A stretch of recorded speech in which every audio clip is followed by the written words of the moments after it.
जी भाई साहब, पीएम मोदी का कैसा काम लगा है? पीएम मोदी का ऐसा ही काम लगा है। जब मैं आज से कोई 20-25 साल पहले जब मैं थोड़ा छोटा हुआ करता था, तब मैं बोलता था कि भाजपा अकेली एक सच्ची देशभक्त पार्टी है। उस टाइम सब लोग मेरी बात का मजाक उड़ाते थे, इवन बुजुर्ग लोग भी कहते थे अरे भाजपा वो तो पाव भाजी है, ऐसे करके मजाक उड़ाते थे। परंतु आज देख लीजिए मेरी बात सच साबित हो रही है। उसके बाद मैंने एक चीज़ नोट की, जब मैं बोलता था कि भाई भाजपा के लिए, कि भाजपा के लिए एकमात्र सच्ची देशभक्त पार्टी है जो देश को आगे ले जा सकती है, और भाजपा को छोड़ के सभी दल सांप्रदायिक हैं। भाजपा सच्ची धर्मनिरपेक्ष सेक्युलर पार्टी है जो सभी धर्म के लोगों को एक ही चश्मे से देखती है, किसी का तुष्टीकरण नहीं करती। लेकिन विपक्ष तो आरोप लगा रहा है ना कि वो मुस्लिमों को साथ लेके नहीं चल रहे हैं। अब उनको तो आरोप लगाना ही है, क्योंकि उनकी खीर में मोदी अंकल ने मक्खी जो डाल दी है। कहाँ तो ये हो रहा था कि देश को लूटने का सिलसिला चल रहा था, कमीशन घोटाले, और तो और यहाँ तो ऐसे ऐसे मंत्री और उनकी पत्नियाँ थी जो कि भाई हज़ारों करोड़ का घोटाला कर दिया। किस चीज़ का? जो बेचारे जो हैंडीकैप्ड होते हैं, दिव्यांग जो लोग होते हैं, उनकी जो ट्राइसिकल्स जो आती हैं, उनका उन तक का तो उन्होंने घोटाला कर लिया। इतने तो बेशर्म लोग हैं। और बोफर्स के घोटाले आप तो जानते हैं क्या क्या नहीं हुआ, कॉमनवेल्थ घोटाला, आदर्श सोसाइटी का घोटाला। तो उन लोगों को तो लगेगा ही। ऐसे ऐसे पत्रकार थे हाँ, जो जिनका सत्ता के गलियारों तक लंबी तक पहुंचती है, ट्रांसफ़र पोस्टिंग के नाम पर वो लोगों से पैसा ऐंठते थे, ट्रांसफ़र पोस्टिंग कराते थे कांग्रेस के राज में। सैकड़ों जो बीघे की मतलब बड़े बड़े बंगलों में रह रहे थे, बड़े बड़े लॉन थे, 2-2, 3-3 हज़ार, 20-15-15 हज़ार का किराया देके, जिनका किराया 5-5 लाख रुपए महीना होता था। सबकी मोदी अंकल ने सबसे सब कुछ छीन लिया।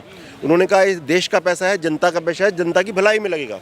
मैं आपको स्पष्ट कह रहा हूँ, मोदी सरकार के आने से मेरा भी बहुत नुकसान हुआ है। मेरे पास 2-3 फ्लैट्स हैं दिल्ली में, उनकी कीमतें एकदम घट गई, उनके किराए एकदम घट गए। ठीक है ना। हम लोग सरकारी अधिकारी हूँ मैं, जैसे पहले एक सरकारी कंपनी में था मैं, सेंट्रल गवर्नमेंट में, तो हमारे रिविजन्स कम हो गए, क्योंकि मोदी सर ने कह दिया कि जब तक PSUs जो हैं प्रॉफिट नहीं लेंगी उनके रिवीजन नहीं होंगे। हमारी ऑफिसर एसोसिएशन ने कितनी भी जोर लगा लिया। राहुल गांधी को कैसे देखते हैं? राहुल गांधी को मैं वैसे ही देखता हूँ जैसे सब लोग देखते हैं। देखिए, मैं उनकी पर्सनैलिटी का मजाक नहीं उड़ा रहा, मतलब अगर मैं पर्सनल उस एस्पेक्ट में देखूँ तो मे भी वो प्रधानमंत्री बनने लायक हैं? वो तो मेरे हिसाब से मंत्री बनने के भी लायक नहीं है। हाँ जी, वो मंत्री के PA बनने के भी लायक नहीं है। विपक्ष में कौन फिर हो सकता है? देखिए, मैं आपको बताता हूँ, 1 से लेकर 10 तक मुझे लगता है मोदी मोदी मोदी। ठीक है। अब क्योंकि योगी जी अभी छोटे हैं, थोड़े एक्सपीरियंस कम है, 11वें नंबर पर मोदी, 12वें नंबर पर शाह, और मैं तो कहूँगा भाजपा ऐसी। योगी जी तो लगातार सुर्खियों में हैं, बुलडोजर चला रहे हैं, अवैध कब्जों को हटा रहे हैं, और भी बहुत सारे काम कर रहे हैं। कई सारे राज्य ऐसे हैं जो उनको कह रहे हैं कि हमारे यहाँ योगी को लाओ, योगी जैसा हमारे यहाँ CM होना चाहिए। एक्चुअली ऐसा है मेरे हिसाब से ना, क्या है, योगी जी बहुत मतलब क्या बोलना चाहिए, प्रचंड देशभक्त हैं, और वो जो गलत लोग जो हैं उनको अच्छा सबक सिखा रहे हैं, बुलडोजर के माध्यम से और डंडा परेड के माध्यम से, दोनों तरीके से। फिर बात वही आती है जिस क्या है, मैं आपको बोलता हूँ, देखिए, like when a person is prime minister, he has to see everything in national perspective.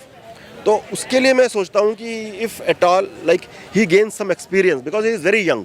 Yogi ji जो है अभी बहुत यंग हैं, जवान हैं अभी, तो उस हिसाब से युवा हैं, तो अभी उस हिसाब से 5-10 साल अगर वो और थोड़ा एक्सपीरियंस ले लें, तो जिससे कि जो जोश तो है ही, जोश के साथ थोड़ा एक होता है ना धैर्य भी आ जाए, तो और भी अच्छा होगा। बाकी मैंने क्या कहा, 1 से 10 तक मोदी, उसके बाद योगी, मतलब दूसरे नंबर पे योगी आ गए अपने आप। एक ही पर्सन को मैं 10 तक गिन रहा हूँ। 1 से 10 तक का मेरा मतलब है विपक्ष में कोई उनके दूर दूर तक नहीं है, क्योंकि उन्होंने देश को सिर्फ लूटा है, धर्म के नाम पे बांटा है, 1-2 समुदाय विशेष को जबरदस्ती। विपक्ष लगातार आरोप लगाता है कि ये जो है बीजेपी सरकार जो है वो सिर्फ धर्म की राजनीति करती है। क्या आपको ऐसा लगता है? धर्म की राजनीति क्या होती है, मुझे तो ये समझ नहीं आता। वो कह रहे हैं कि मुस्लिमों को दूर रखा जा रहा है, उनको हटाया जा रहा है, ऐसा विपक्ष आरोप लगा। अब एक बात बताइए, अगर कोई मुस्लिम लोग जो हैं वो हिंदुओं के रामनवमी पर पत्थर मारेंगे, तो क्या उन पर एक्शन ना लिया जाए? क्या बिल्कुल लिया जाएगा। उसमें धर्म की बात कहाँ से आ गई? जो गलत करेगा उसे सजा मिलेगी, सीधी सी बात है, चाहे वो हिंदू हो, मुस्लिम हो, सिख हो, ईसाई हो, वो तो होगा ही। अब उसमें अगर आप सोचते हैं धर्म की राजनीति है तो ये गलत है, क्योंकि वो जो है जो भी आदमी गलत करने वाला होगा, जो अपराध करेगा, उसे कड़ी सजा मिलेगी। ये तो सबको सोचना चाहिए कि सभी धर्मों का हमें आदर करना है। थोड़ा अपने दिल पे पत्थर रखें। अगर आपको ज़्यादा जलन हो रही है हिंदुओं के जलूस से या हनुमान जयंती से, तो थोड़ा अपने आप पे दिल पे काबू रखिए, अपनी भावनाओं पे काबू रखिए। नहीं तो आपको एक देश दिया था, वहाँ चले जाइए, टुर जाइए। वहाँ होगा कि उनके इससे नहीं चलेगा देश, कि कहीं सिर्फ उनका ही धर्म है, गजवाए हिंद करके एक एक करके 56 देशों पे उन्होंने कब्जा कर लिया।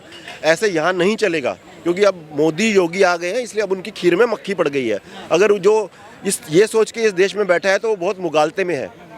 अभी तो आप थोड़ा सोच लीजिए, आपकी किस्मत अच्छी है।